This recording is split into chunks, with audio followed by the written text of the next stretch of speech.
जय हिंद दोस्तों, मैं सुधीर सिंह आपका स्वागत करता हूं कैरियर टाइम ऑनलाइन कोचिंग पर। और आज हम लोग जिस विषय पर बात करेंगे वो ज्योग्राफी यानी कि भूगोल विषय होगा। और भूगोल विषय के जिस टॉपिक पर आज हम लोग बात करने जा रहे हैं वह यूनिवर्स यानी कि ब्रह्मांड है।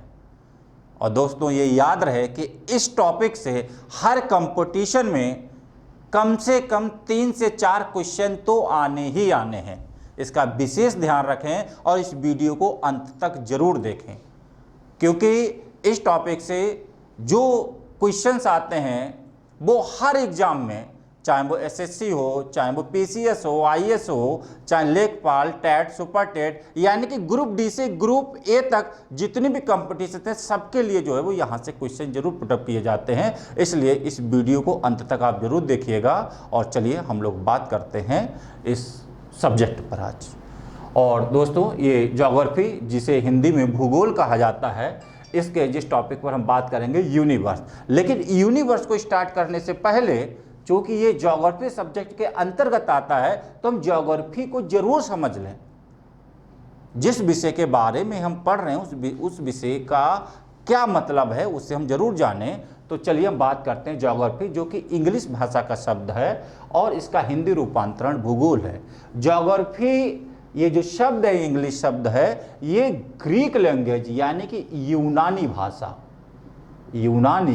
भाषा के 2 शब्दों से मिलकर बना है। ग्रीक लैंग्वेज के 2 शब्दों से मिलकर बना है, जियो प्लस ग्राफोस। जियो प्लस ग्राफोस। जियो का मतलब होता है द अर्थ। जियो का मतलब द अर्थ और ग्राफोस का मतलब होता है टू स्टडी। अर्थ का मतलब आप समझ रहे हैं, अर्थ का मतलब होता है पृथ्वी और टू स्टडी का मतलब होता है अध्ययन करना। तो मतलब समझ गए होंगे कि पृथ्वी के बारे में अध्ययन करना, अर्थात पृथ्वी का संपूर्ण अध्ययन भूगोल कहलाता है। यही डेफिनेशन यहां से बनती है। The study about the whole earth is called geography. अर्थात पृथ्वी के बारे में संपूर्ण अध्ययन जो है वो भूगोल कहलाता है, ज्योग्राफी कहलाता है। ये जरूर हमें पता होना चाहिए।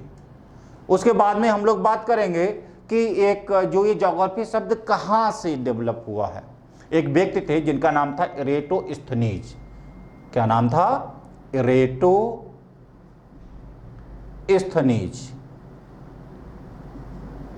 इरेटोस्थनीज।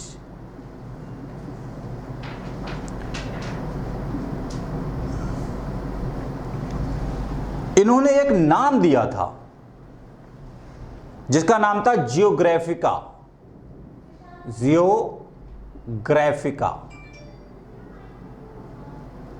क्या नाम दिया था? जियोग्राफिका।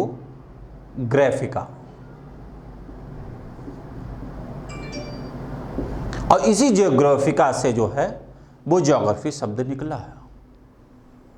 अर्थात इन्होंने भूगोल को एक व्यवस्थित अध्ययन विषय के रूप में सामने रखा। किसने? इरेटोस्थनीज ने। क्वेश्चन कई बार आया है कि जियोग्राफिका शब्द किसके द्वारा दिया गया, तो जियोग्राफिका शब्द जो है वो इरेटोस्थनीज के द्वारा दिया गया। और एक क्वेश्चन और आता है कि द फादर ऑफ ज्योग्राफी किसे कहा जाता है? फादर ऑफ ज्योग्राफी किसे कहा जाता है? तो दोस्तों एक व्यक्ति, एक वैज्ञानिक जिन्हें हिकैटियस कहा जाता है। क्या नाम था? हिकैटियस। हिकैटियस को फादर ऑफ ज्योग्राफी कहा जाता है, अर्थात भूगोल का जनक कहा जाता है। फादर ऑफ ज्योग्राफी कहा जाता है। हालांकि साइंटिफिक अध्ययन जो है वो इरेटोस्थनीज ने भी किया था, तो इन्हें भी भूगोल का जनक कहा जाता है। लेकिन वैज्ञानिक ढंग से भूगोल का अध्ययन करने के लिए इरेटोस्थनीज को लिया जाता है। और वैसे नॉर्मल ढंग से जो क्वेश्चन आता है कि भूगोल का जनक किसे कहा जाएगा, तो वो हिकैटियस को कहा जाएगा। किसे कहा जाएगा? हिकैटियस को कहा जाएगा। कितने क्वेश्चन यहीं से। सबसे पहले कि ज्योग्राफी कितने भाषा के, कौन सी भाषा? ग्रीक भाषा। किन दो शब्दों से मिलकर बना? जियो प्लस ग्राफोज। जियो का मतलब द अर्थ, ग्राफोज का मतलब टू स्टडी, अर्थात अर्थ के बारे में स्टडी करना ही ज्योग्राफी कहलाता है। उसके बाद में हमने देखा जियोग्राफी का शब्द किसने दिया? इरेटोस्थनीज के द्वारा जियोग्राफी का शब्द दिया गया। फादर ऑफ ज्योग्राफी किसे कहा गया? तो हिकेटियस को फादर ऑफ ज्योग्राफी कहा जाता है। अगर भूगोल को अध्ययन के विषय के रूप में किसने रखा? तो इरेटोस्थनीज का नाम लिया जाएगा। तो इस तरीके से यहां से हम लोग दोस्तों तो इसी टॉपिक पे ही आते हैं, लेकिन हमने कहा ना कि व्यवस्थित ढंग से इसी टॉपिक पे आएंगे। और अब हम लोग देखेंगे कि यहाँ पे हम लोगों ने जब चर्चा की तो इसमें सबसे बेसिक चीज कि ज्योग्राफी में ये जियो शब्द, जियो का मतलब होता है पृथ्वी, द अर्थ, यही तो महत्वपूर्ण है। भूगोल में भू ही तो है, तो उसके बारे में हम लोग बात करेंगे। इंट्रोडक्शन हम लेंगे, और जब भी हम पृथ्वी की बात करेंगे तो जाहिर सी बात, जैसे हम किसी का इंट्रोडक्शन लेते हैं, हम लोग कभी इंटरव्यू के लिए जाते हैं, सबसे पहले नाम लिखा जाता है, तुरंत ही माता और पिता, mother's name and father's name. हम यहाँ पे पृथ्वी की बात करेंगे अर्थात अर्थ की बात करेंगे तो तुरंत ही एक प्रश्न उठता है कि पृथ्वी के माता पिता अर्थात पृथ्वी की उत्पत्ति कहाँ से हुई, ओरिजिन कहाँ से हुई? और तब इसका उत्तर मिलता है कि हाँ, पृथ्वी की उत्पत्ति तो सौर मंडल से हुई। पृथ्वी की उत्पत्ति सौर मंडल से हुई अर्थात सोलर सिस्टम से हुई। विज्ञान कभी रुकता नहीं है अपने स्थान पे। ऐसा नहीं कि एक खोज कर लियो वो कहता कि अंतिम खोज है। विज्ञान अनवरत अपनी खोज में जारी रहता है, अनवरत आविष्कार में जो है वो लगा रहता है। यहाँ पर जैसे प्रश्न का उत्तर मिला कि चलिए पृथ्वी की उत्पत्ति सौर मंडल से हुई, फिर प्रश्न उठा कि ये सौर मंडल की उत्पत्ति कहाँ से हुई है अर्थात इसके पेरेंट्स कौन है, ये कहाँ से जो है वो ओरिजिन हुआ है। तो इसका सीधा सा उत्तर वैज्ञानिकों ने खोजा कि सौर मंडल की उत्पत्ति जो है वो आकाश गंगा से हुई है, आकाश गंगा से हुई है अर्थात गैलेक्सी से हुई है, गैलेक्सी से हुई है। प्रश्न फिर उठा कि ये आकाश गंगा की उत्पत्ति कहाँ से हुई है, इसकी ओरिजिन कहाँ से हुई है अर्थात जो है गैलेक्सी के पेरेंट्स कौन है, ये किसके अंदर इंक्लूड है। तो इसका सीधा सा उत्तर मिला कि ब्रह्मांड, आकाश गंगा की उत्पत्ति ब्रह्मांड। देखिए दोस्तों, हम लोग अपने ही टॉपिक पे, जिस टॉपिक से हम लोगों को शुरुआत करनी है वहीं पे पहुंच रहे हैं, लेकिन इतने जो हमने पढ़ा यहीं से एक दो क्वेश्चन हमेशा बन जाते हैं। इसलिए जो है व्यवस्थित ढंग से हम लोग पढ़ते हैं कि पृथ्वी की उत्पत्ति कहाँ से हुई है? सौर मंडल से, सोलर सिस्टम से। सोलर सिस्टम की उत्पत्ति कहाँ से हुई है? आकाश गंगा अर्थात गैलेक्सी से। गैलेक्सी की उत्पत्ति कहाँ से हुई है? ब्रह्मांड अर्थात यूनिवर्स से। ये क्रम है। पृथ्वी सोलर सिस्टम के अंतर्गत आती है, सोलर सिस्टम गैलेक्सी के अंतर्गत आता है, गैलेक्सी यूनिवर्स के अंतर्गत आती है अर्थात यूनिवर्स में कई गैलेक्सीज होती हैं, एक गैलेक्सीज में कई सोलर सिस्टम होते हैं, एक सोलर सिस्टम में कई पृथ्वियां अर्थात ग्रह होते हैं। तो ये एक एक क्रम है।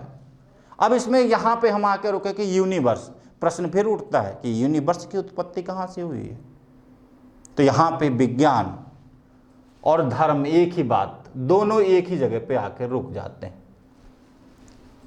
यहां पे विज्ञान कहता है कि ब्रह्मांड आदि है, अनंत है अर्थात जो ब्रह्मांडीय पदार्थ, ब्रह्मांड जिन मैटर से बना है वो मैटर जो है वो बना कहीं से निर्मित नहीं हुआ, ये हमेशा से था, आदि है, अनंत है अर्थात ब्रह्मांड था, है, रहेगा। लेकिन हाँ, ब्रह्मांड की रचना कैसे हुई ये जरूर अध्ययन का विषय रहता है।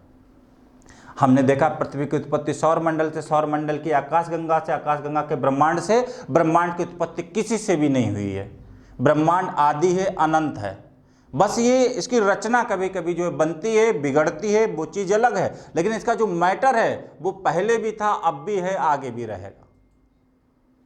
लेकिन ब्रह्मांड से सभी की उत्पत्ति हुई है, ब्रह्मांड की उत्पत्ति किसी से नहीं हुई है। ठीक वैसे जैसे धर्म कहता है कि ईश्वर ने हम सभी को बनाया है, लेकिन हम सभी से ईश्वर नहीं बना है। तो कहीं ना कहीं यहाँ पे धर्म और विज्ञान एक कहता है, लेकिन चलिए हम लोग अपने सब्जेक्ट पे हमेशा अभी दृढ़ रहते हैं। यहाँ पे हम बात करेंगे। प्रश्न ये उठता है कि ब्रह्मांड की हम परिभाषा क्या देंगे आखिर, कि ब्रह्मांड क्या है। भाई जब हम यूनिवर्स को पढ़ रहे तो सबसे पहले यही शब्द आता है कि यूनिवर्स है क्या। ज्योग्राफी तो हमने जान ली कि जो स्टडी ऑफ द अर्थ, पृथ्वी के बारे में अध्ययन, भूगोल कहलाता है। फिर हम कहेंगे ब्रह्मांड क्या है। तो ब्रह्मांड का मतलब है कि जितना भी मैटर है, चाहे सजीव हो चाहे निर्जीव हो, मैटर की दो ही अवस्थाएं होती हैं, या तो सजीव या निर्जीव। अब जितना भी मैटर है और प्लस मैटर के अलावा और क्या है, ऊर्जा है, एनर्जी है, तो इन दोनों का जो सम्मिलित रूप है वही ब्रह्मांड कहलाता है। और यही सब कुछ है जो भी हम देखेंगे, जो हमारे आमने सामने की जितनी चीजें सब क्या है, पदार्थ है, और उसके अलावा क्या है, एनर्जी है, ऊर्जा है। और इन दोनों के अगर मिला लें तो यही पूरी कायनात ब्रह्मांड बन जाता है। तो यहां पर ब्रह्मांड की परिभाषा के लिए दो शब्द केवल हम इस्तेमाल करेंगे। एक तो अस्तित्वमान, अस्तित्वमान द्रव्य, द्रव्य मतलब मैटर, और दूसरी चीज जो है वो ऊर्जा अर्थात एनर्जी, एनर्जी।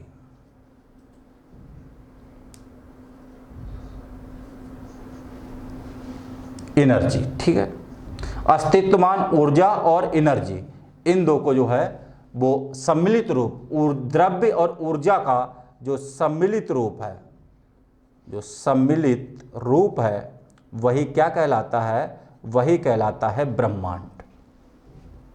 अगर हम कहेंगे, अगर ब्रह्मांड की हम परिभाषा देंगे तो सिर्फ इतना कहेंगे कि जो अस्तित्वमान द्रव्य है और ऊर्जा है, इसका सम्मिलित रूप ब्रह्मांड कहलाता है, ठीक है।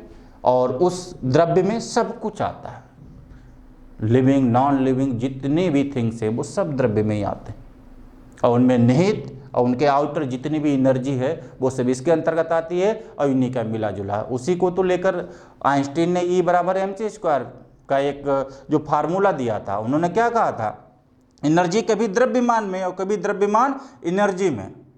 धर्म भी यही कहता है कि शरीर मरता है तो क्या आत्मा, आत्मा जो है वो फिर से क्या धारण करती है, शरीर। अर्थात उसी का ही एक वैज्ञानिक ढंग कि शरीर मतलब द्रव्यमान और ऊर्जा या आत्मा ऊर्जा, तो उसे हम ज़्यादा धर्म में लेके नहीं बात करते, लेकिन कहीं ना कहीं वैज्ञानिकता है इन चीज़ों में। उन्हीं चीज़ों की हम लोग बात करते हैं कि द्रव्यमान ऊर्जा में परिवर्तित होता है और ऊर्जा द्रव्यमान में। तो इसका मतलब ये ब्रह्मांड की अपने आप एक बनी हुई परिभाषा है कि अस्तित्वमान द्रव्य और ऊर्जा का मिला जुला रूप ही जो है वो ब्रह्मांड कहलाता है। अब हम लोग जो है बात करेंगे कि ब्रह्मांड, ब्रह्मांड का अध्ययन जो है। अब हमने कहा ना कि ब्रह्मांड की उत्पत्ति किसी से नहीं हुई है, लेकिन ब्रह्मांड की उत्पत्ति जो रचना हुई है वो किस प्रकार हुई है, ये एक अध्ययन का विषय है, ये एक अध्ययन का विषय है। समझिएगा अच्छी तरीके से कि ब्रह्मांड के जो माता पिता हैं वो कोई नहीं है। इसे बहुत ही अच्छे ढंग से कभी कभी जो है हम चीज़ों को नॉर्मली ढंग से लेते हैं। जैसे जो है वो हिंदुओं में एक ईश्वर मानने के उनका विष्णु भगवान है, तो कभी सुना कि विष्णु की मृत्यु हुई है? नहीं, लेकिन उनके अवतार माने गए हैं धर्म में कि राम हैं, कृष्ण हैं, ये पैदा हुए हैं। देखिए अवतार उन्हीं के रहे, उनकी रचना है विष्णु की, लेकिन राम भी, उनकी भी मृत्यु हुई है, कृष्ण की भी मृत्यु हुई है। तो ये ईश्वर की रचना है, तो रचना बनी और बनने के बाद फिर बिगड़ी। यही है ब्रह्मांड के साथ है। ब्रह्मांड की रचना हुई, उसमें गैलेक्सी बनी, सौर मंडल बना, पृथ्वी बनी, ग्रह, और वैज्ञानिक कहते हैं ये सब एक समय के बाद में सब नष्ट होकर फिर से ब्रह्मांड ही बन जाएंगे। और अभी हमने ब्रह्मांड को देखा कि ब्रह्मांड क्या है, अस्तित्वमान द्रव्य और ऊर्जा, इनका मिला जुला रूप। अब चलिए हम लोग बात करते हैं कि ब्रह्मांड का अध्ययन जो है वो किन भागों में करते हैं, किस तरीके से करते हैं। चलिए बात करते हैं। अभी हम लोगों ने ये बात की कि भाई ज्योग्राफी विषय क्या है, तो हमने देखा कि पृथ्वी का पूरी तरह से अध्ययन जो है वो ज्योग्राफी कहलाता है। और अब हम लोग देखेंगे कि ब्रह्मांड का अध्ययन अर्थात ब्रह्मांड की उत्पत्ति का अध्ययन जो है, अर्थात ब्रह्मांड की जो रचना हुई उसका अध्ययन हम दो भागों में करेंगे। और यहीं से जो है वो आपकी एक कंटिन्यूटी जो है वो स्टडी की जारी हो जाती है। ब्रह्मांड का अध्ययन हम दो भागों में करेंगे, एक कहलाता है कॉस्मोगोनी और एक कहलाता है कॉस्मोलॉजी। अर्थात ब्रह्मांड का अध्ययन हम दो भागों में करते हैं, कॉस्मोगोनी और कॉस्मोलॉजी। कॉस्मोगोनी को कहते हैं ब्रह्मांडोद्भव क्रिया, इसलिए इंग्लिश में याद करना ज़्यादा बेहतर है, ब्रह्मांडोद्भव क्रिया। और कॉस्मोलॉजी का मतलब होता है ब्रह्मांड विज्ञान, ब्रह्मांड विज्ञान। ब्रह्मांड का अध्ययन अर्थात यूनिवर्स का अध्ययन हम दो भागों में करते हैं, कॉस्मोगोनी, कॉस्मोलॉजी। कॉस्मोगोनी के अंतर्गत हम 3 सिद्धांत पढ़ेंगे जो कि कंपटीशन के हिसाब से बहुत ही ज़्यादा महत्वपूर्ण है। और उसमें जो पहली थ्योरी है वेरी वेरी इंपॉर्टेंट, जिसे कहा जाता है बिग बैंग थ्योरी। क्या कहा जाता है? Big bang theory. इसे आप लोग जो है अच्छी तरह से पढ़िए। बिग बैंग थ्योरी, जिसे हिंदी में कहा जाता है महाविस्फोट सिद्धांत, महाविस्फोट सिद्धांत। और जो दूसरी थ्योरी हम लोग पढ़ेंगे वो पढ़ेंगे कॉन्टिन्यूअस क्रिएशन थ्योरी, या जिसे स्टेडी स्टेट थ्योरी भी कहा जाता है, जिसे कहा जाता है continuous creation theory, continuous creation theory, या जिसे कहा जाता है स्टेडी स्टेट थ्योरी, जिसे हिंदी में कहेंगे सतत सृष्टि सिद्धांत, सतत सृष्टि सिद्धांत। और जो तीसरा टॉपिक पढ़ेंगे वो टॉपिक हम लोग पढ़ेंगे जिसे कहेंगे pulsating universe theory, pulsating universe theory, universe theory.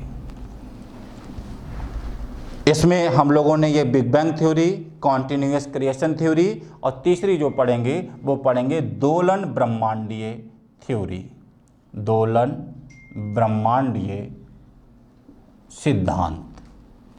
इन्हें अच्छी तरीके से, जिसमें बिग बैंग थ्योरी को समझते ही हम ये दो थ्योरी हैं इन्हें अच्छी तरीके से समझ जाएंगे। और ये वेरी वेरी इंपॉर्टेंट, याद रखना, इसे तो हमें पढ़ना ही पढ़ना होता है इस थ्योरी को। इसे बिना पढ़े हम ब्रह्मांड के बारे में जान ही नहीं सकते, और बिना इसे पढ़े जो है वो हम कंपटीशन में जो हम लोग आशा करते हैं, उम्मीद रखते हैं कि हाँ हमें जो है वो इस टॉपिक से कुछ मिल जाएगा, तो बिना इसे जाने जो है वो कहीं ना कहीं हमारा अधूरापन रहेगा। इसलिए इस पे हम लोग चर्चा करेंगे।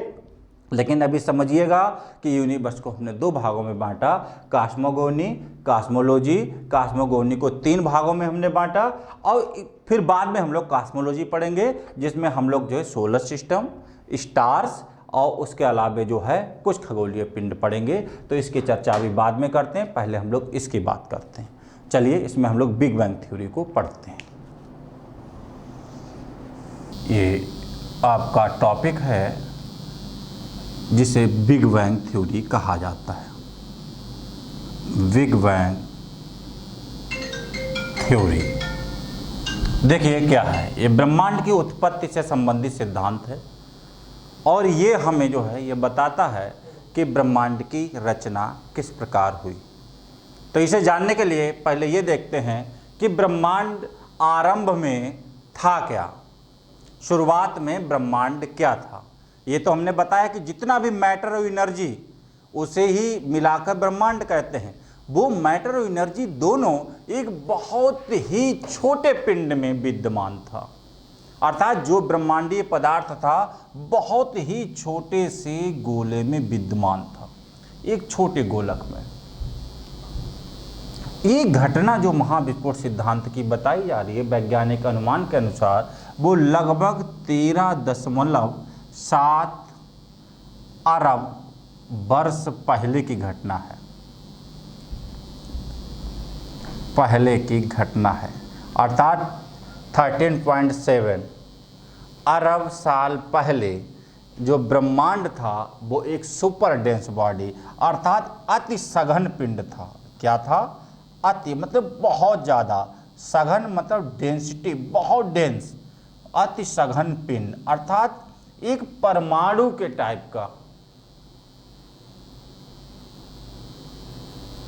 मतलब अगर नॉर्मली ढंग से कहा जाए तो ये छोटे से दाने, जैसे मटर के दाने के बराबर। परमाणु को तो हम एक अलग रूप दे सकते हैं, लेकिन उसे कह सकते हैं बहुत छोटे से दाने के रूप में अति सघन पिंड, जिसे कहेंगे super dense body, super dense body अर्थात बहुत छोटा सा एक पिंड था ब्रह्मांड। इस छोटे से पिंड में पूरा कॉस्मिक मैटर समाया हुआ था। अब आप समझ सकते हैं कि इसके अंदर कितना टेम्परेचर, कितना प्रेशर इसके अंदर होगा। अत्यधिक ताप, अत्यधिक दबाव और इन सब के कारण जो है इस अति सघन पिंड में आज से 13.7 अरब साल पहले इसमें महाविस्फोट हुआ। क्या हुआ? महाविस्फोट, जिसे इंग्लिश में बिग बैंग कहा जाता है। बिग बैंग हुआ और बिग बैंग होने से इसके अंदर का जो है वो मैटर निकला, इसके अंदर का ये मैटर निकला। और ये मैटर जो शुरुआत में उसकी गति बताते प्रकाश की गति से भी तेज थी, उसके मैटर के फैलने की अर्थात कॉस्मिक मैटर अर्थात ब्रह्मांडीय पदार्थ के फैलने की गति बहुत ही ज़्यादा तेज थी। धीरे धीरे ये गति धीरे धीरे प्रकाश की गति के बराबर हो गई और जहाँ पर ये प्रकाश की गति के बराबर हुई वहीं पर ये पदार्थ जो है इसका विस्तारण रुक गया और ये ब्रह्मांड की सीमा बनी, बाउंड्री बनी, ये ब्रह्मांड की सीमा बनी। इस तरीके से ब्रह्मांड का निर्माण हुआ। आज से 13.7 अरब साल पहले ब्रह्मांड एक अति सघन पिंड था, उसमें महाविस्फोट हुआ, उसका कॉस्मिक मैटर फैला और उसके बाद में उसकी गति अत्यधिक तेज थी। धीरे धीरे उसकी गति में ह्रास आता गया और आगे चलकर जहाँ पे विस्तार रुका वहीं पर ब्रह्मांड की सीमा बनी। This theory is called big bang theory. इसी को ही महाविस्फोट सिद्धांत कहा जाता है। ये जो मैटर निकला था, ये जो कॉस्मिक मैटर निकला, यही मैटर ऐसा नहीं कि अलग अलग बिखर गया, ये पुंजों के रूप में इकट्ठा मैटर निकला। यही मैटर बताता है कि गैलेक्सीज बनी, यही मैटर गैलेक्सीज बनी। और गैलेक्सीज क्या होती है? आकाश गंगाएं क्या होती हैं? तारों का समूह होती हैं। इस तरीके से ब्रह्मांड का एक क्रिएशन, एक निर्माण कार्य चालू हुआ। तो अगर अब आपसे कोई चर्चा करके पूछे कि भाई बिग बैंग थ्योरी क्या है, तो आप आराम से बताइएगा कि बिग बैंग थ्योरी ब्रह्मांड एक बहुत छोटा सा पिंड था, बहुत अति सूक्ष्म पिंड था, छोटा सा गोलक था, एकाकी परमाणु था, पूरा मैटर उसमें समाया हुआ था। उसमें महाविस्फोट हुआ, उसका मैटर फैला, शुरुआत में गति तेज थी, धीरे धीरे गति में ह्रास हुआ, जहाँ जाके विस्तारण रुका वही ब्रह्मांड की सीमा बनी। और यही क्या कहलाएगा? Big bang theory. क्वेश्चन ये भी आता है कि इस बिग बैंग थ्योरी को दिया किसने था, अर्थात इसके प्रतिपादक कौन थे? तो उनका नाम था एव जॉर्ज लेवेंतर। उनका नाम था एव जॉर्ज लेवेंतर।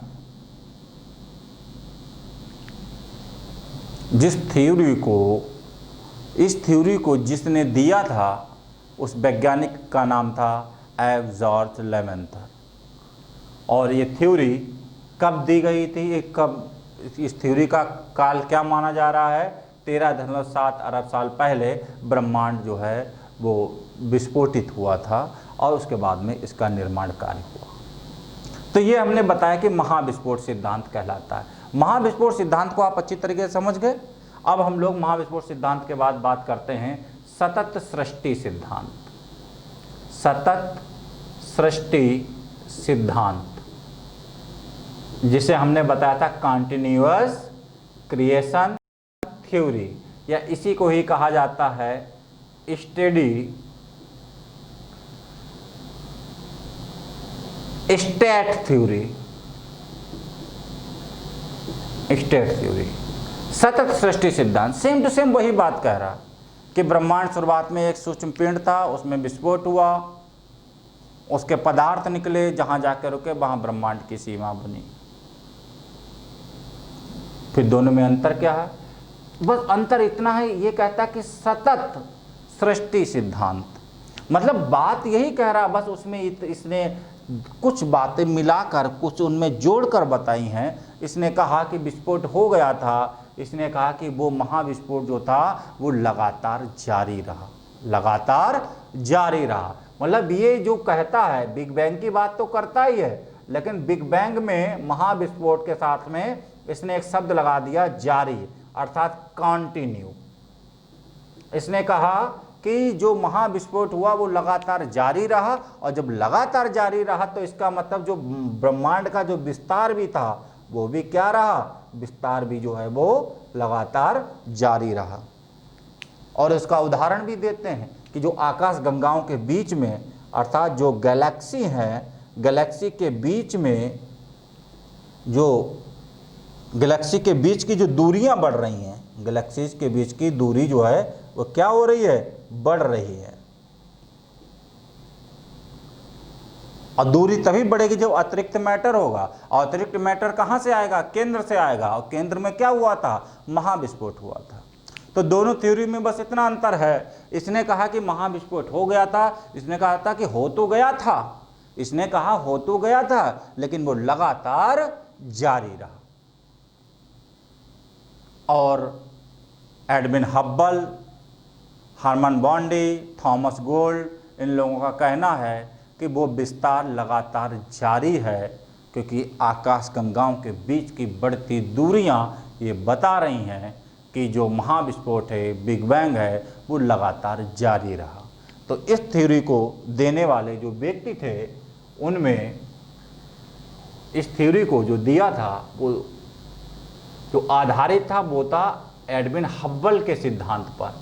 एडविन हब्बल ने इस थ्योरी को तो दिया ही था, इसके साथ में दो लोग और थे, एक थे थॉमस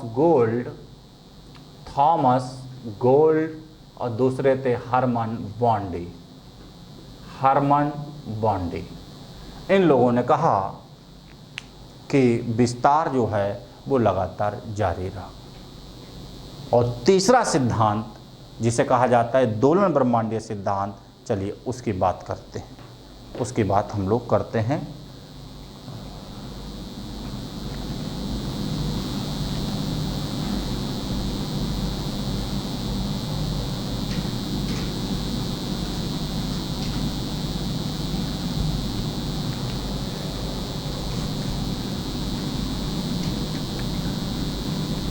देखिए, इसमें हम लोग बात करते हैं pulsating universe theory. Pulsating universe theory, दोलन ब्रह्मांडीय सिद्धांत, दोलन ब्रह्मांडीय सिद्धांत। अब आप समझ रहे हैं कि इससे पहले हमने कौन सी थ्योरी पढ़ी थी, big bang theory. Big bang theory ने क्या कहा था कि 13.7 अरब साल पहले महाविस्फोट हुआ। उसके बाद फिर हमने पढ़े कॉन्टिन्यूअस क्रिएशन थ्योरी। इस थ्योरी ने क्या कहा कि वो बिग बैंग जो था वो लगातार क्या रहा, जारी रहा। और तीसरी जो थ्योरी है वो पल्सेटिंग यूनिवर्स थ्योरी, इसने कहा कि जो ब्रह्मांड का जो विस्तार जो जारी हुआ था, जब ब्रह्मांड पूरी तरीके से विस्तारित हो गया, पूरी तरीके से विस्तारित हो गया, उसके बाद में फिर एक विपरीत प्रक्रिया चालू हुई।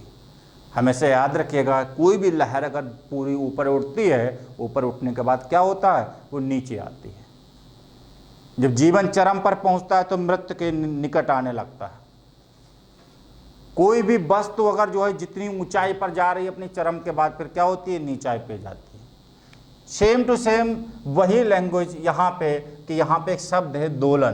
दोलन क्या होता है, पहले इसे समझ लेंगे तो इस थ्योरी को समझ लेंगे। दोलन का मतलब, एक एग्जाम्पल समझिएगा कि एक हम झूले पर बैठते हैं, उस झूले को कोई झोंका देता है तो जितना हम आगे जाते हैं, स्थिर अवस्था से जितना हम आगे जाते हैं उतना ही पीछे जाते हैं, फिर जितना आगे जाते हैं उतना ही पीछे जाते हैं। अर्थात अपनी स्थिर अवस्था अर्थात मध्यमान स्थिति के इधर और उधर गति करने को क्या कहेंगे? दोलन कहेंगे। दोलन का मतलब वस्तु अंतिम में अपनी पूर्व अवस्था में उसे आना ही आना है। अब समझिएगा कि इसका ब्रह्मांड से क्या लेना देना है। ब्रह्मांड में बिग बैंग हुआ, इसका विस्तारण हुआ, कंटिन्यू में और ज़्यादा विस्तारण हुआ, लेकिन जब पूरा मैटर बिल्कुल निकल गया सेंटर से, पूरा विस्तार हो गया ब्रह्मांड का, एक्सपेंशन हो गया पूरा ब्रह्मांड का, यूनिवर्स का, उसके बाद में ये विपरीत प्रक्रिया चालू होती है। इसके विपरीत प्रक्रिया जो है वो चालू होती है और संकुचन की प्रक्रिया चालू होती है। जितने करोड़, जितने अरब साल इससे प्रसार होने में लगते हैं, एक्सपेंशन में लगते हैं, उतना ही जो है वो इसे सिकुड़ने में लगते हैं। अर्थात फिर से ब्रह्मांड जो है वो अपनी पूर्व अवस्था में लौटकर और फिर से क्या बन जाएगा? एक अति सघन पिंड बन जाएगा, अर्थात सुपर डेंस बॉडी बन जाएगा। सुपर डेंस बॉडी बन जाएगा फिर से जो है। और जब अति सघन पिंड बन जाएगा फिर से उसमें जो है क्या होगा? बिग बैंग होगा, कंटिन्यू प्रोसेस होगी और उसके बाद में फिर से जो है वो इसका जो है प्रसारण होगा और बाद में फिर से सिकुड़न होगा और ब्रह्मांड अपनी पूर्व अवस्था में आ जाएगा। और इस थ्योरी को जो दिया था वो दिया था डॉक्टर एलन संडेजा ने, या जिन्हें कहा जाता है डॉक्टर एलन संडेज। इस तरीके से दोस्तों हमने ब्रह्मांड के कॉस्मोगोनी के 3 सिद्धांतों को हमने पढ़ा है। पहला big bang theory given by George Lemaitre, उसके बाद में continuous creation theory given by Thomas Gold and Herman Bondi, और तीसरा pulsating universe theory given by doctor Alan Sandage. ये तीनों सिद्धांत ब्रह्मांड की उत्पत्ति के विस्तार की पूरी तरीके से जानकारी हमें देते हैं और तीनों एक दूसरे के कॉम्प्लीमेंट हैं। एक कहता है महाविस्फोट हुआ, दूसरा कहता है विस्फोट लगातार जारी रहा, तीसरा कहता है कि विस्फोट जब पूरी तरीके से हो गया उसके बाद में वो ब्रह्मांड फिर से सिकुड़कर अपनी सुपर डेंस बॉडी अर्थात अति सघन पिंड की अवस्था में आ गया। तो हम आशा करते हैं आप लोगों से कि ये आपको बेहतर ढंग से समझ में आ गया होगा और अब हम लोग जो है वो